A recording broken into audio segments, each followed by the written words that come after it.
E olha só, ainda falando da Raizen, quem repercute esse assunto agora conosco é a Roberta Gonzaga, que é consultora da RGF e especialista em estruturação, reestruturação. Boa tarde, Roberta. Seja bem-vinda aqui à programação. Boa tarde, Gustavo. É um prazer estar falando com vocês. O prazer é nosso, Roberto. Olha só, a maior recuperação extrajudicial do Brasil é uma grana, 65 bilhões de reais em dívidas aqui em jogo. Eu queria perguntar já para você, nesse início de conversa, qual que é o principal sinal de alerta que o mercado deveria ter observado antes da gente chegar a esse ponto aqui da raiz, hein, Roberta? Olha, Gustavo, os sinais de alerta, eles são, inicialmente observados na macroeconomia, né? A gente vê os juros se mantendo num patamar elevado há um bom tempo, né? Afetando isso todos os setores, mas o agronegócio e a produção proveniente do agronegócio, né? No caso aqui da Raízen, são especificamente afetados por isso. Roberta, me ouvindo? Perdão? Eu te ouço, deu uma Ah, sim. interferência aqui. Pode voltar, sem Você problema. tá... Desculpa. Sem problema. Não, retomando aqui os sinais de alerta. A primeira questão macroeconômica, né, a questão dos juros. Quando a gente olha para o caso da Raizen, a gente vê uma combinação de fatores, né? A questão dos juros elevados numa empresa que opera com alavancagem, né, pela característica do negócio. Investimentos feitos no passado, muito relacionados ao que o Marcelo comentou no vídeo anterior, focados numa transição energética, né? Então, na busca por uma transição mais sustentável de energia, num momento em que o mercado ainda consome muitos combustíveis fósseis. Então, a empresa optou por fazer um investimento num segmento que pode ser que tenha atrasado para gerar o retorno esperado, pressionando o caixa da empresa dessa forma. Então, esses são alguns dos pontos que vão construindo esse cenário que a empresa começa a se ver apertada de caixa, né? E vê a necessidade de renegociação das dívidas existentes por meio de uma recuperação extrajudicial ou até judicial. Aqui no caso da Raizen extrajudicial, né? E como você comentou, sem envolver em tese fornecedores, clientes e parceiros, o que nesse contexto é positivo, porque a tentativa que a empresa está fazendo aqui é estruturar o seu caixa, a sua questão financeira, sem impactar a operação do dia a dia, né? Sem que a roda deixe de girar. Então, isso é positivo se bem estruturado e se bem conduzida aí essa reestruturação. Roberta, você trouxe um ponto muito importante, porque a gente conversa com especialistas aqui nos bastidores e eles sempre batem nessa tecla de que o culpado, o grande culpado pela recuperação extrajudicial da Raizen são os juros altos, aqui especificamente 15% ao ano, né, o nosso maior valor desde 2006. Cita também inflação na Argentina como fatores para essa crise, mas a gente viu lá no comecinho da guerra da Ucrânia, que foi quando o mundo estava mudando de foco, né, correndo para ativos de segurança, da Raizen forçando um pouco esse investimento como que é o nome mesmo?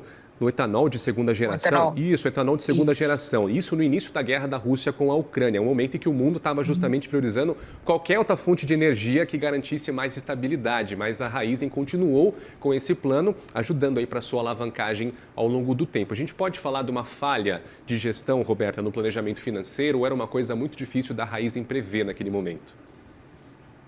Olha, Gustavo, é muito difícil a gente falar numa falha porque tudo é uma grande combinação de fatores, né? Com certeza, essa decisão do passado de investir no etanol de segunda geração naquele momento, né, fez com que a empresa se alavancasse mais, né, colocasse mais dinheiro em investimento, aguardando um retorno que não se concretizou na velocidade que a empresa esperava, mas isso combinado a um cenário macroeconômico que também não estava 100% determinado já naquela época, né? Haviam previsões, logicamente, mas isso tudo se combina e faz com que a empresa chegue nesse momento.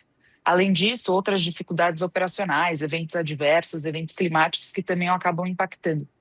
Então, o ponto que a gente traz aqui apesar de a empresa ter chegado neste ponto, não foi apenas aquela decisão que compôs esse cenário. Foi sim a decisão do investimento no passado, mas somada ao cenário macroeconômico, somada a questões adversas que muitas vezes saem ali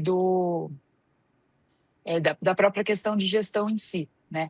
O ponto agora é olhar para frente, né? O que a gente gosta de falar é isso.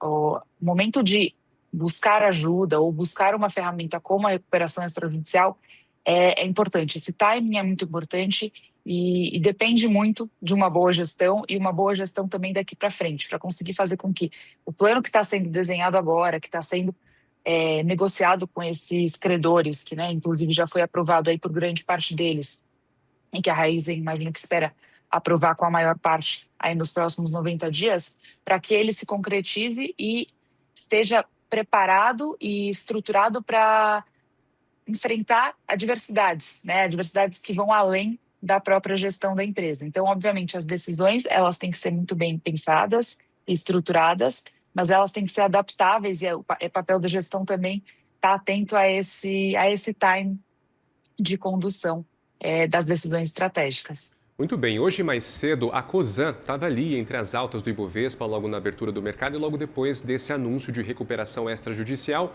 o que pode mostrar que o investidor em certa medida confia nesse processo de recuperação, que também é orquestrado, claro, pela Cosan. Queria entender como é que esse efeito cascata da crise da Raízen afeta a Cosan, positivamente ou negativamente, Roberta?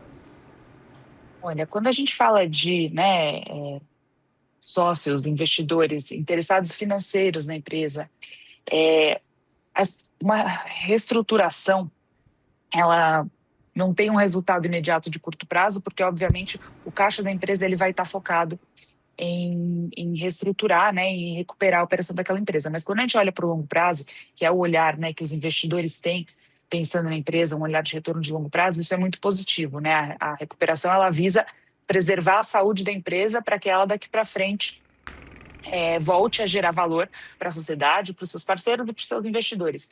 Então, eu acho que é isso que os investidores enxergam com esse movimento de entrada em uma recuperação extrajudicial, né? E não uma recuperação judicial, por exemplo, que aí é um sinal de que a situação está um pouco mais grave e não foi possível ir via uma recuperação extrajudicial. Então, acho que isso pode ser essa leitura positiva aí dos acionistas. E claro que todo esse processo é longuíssimo e a gente tem novas páginas, novos capítulos de toda essa operação e a gente volta a conversar com a Roberta Gonzaga, que é consultora da RGF e também especialista em reestruturação. Portas abertas. Obrigado pelo seu tempo, Roberta. Muito obrigada, Gustavo. Boa Tchau, tarde. tchau. Boa tarde.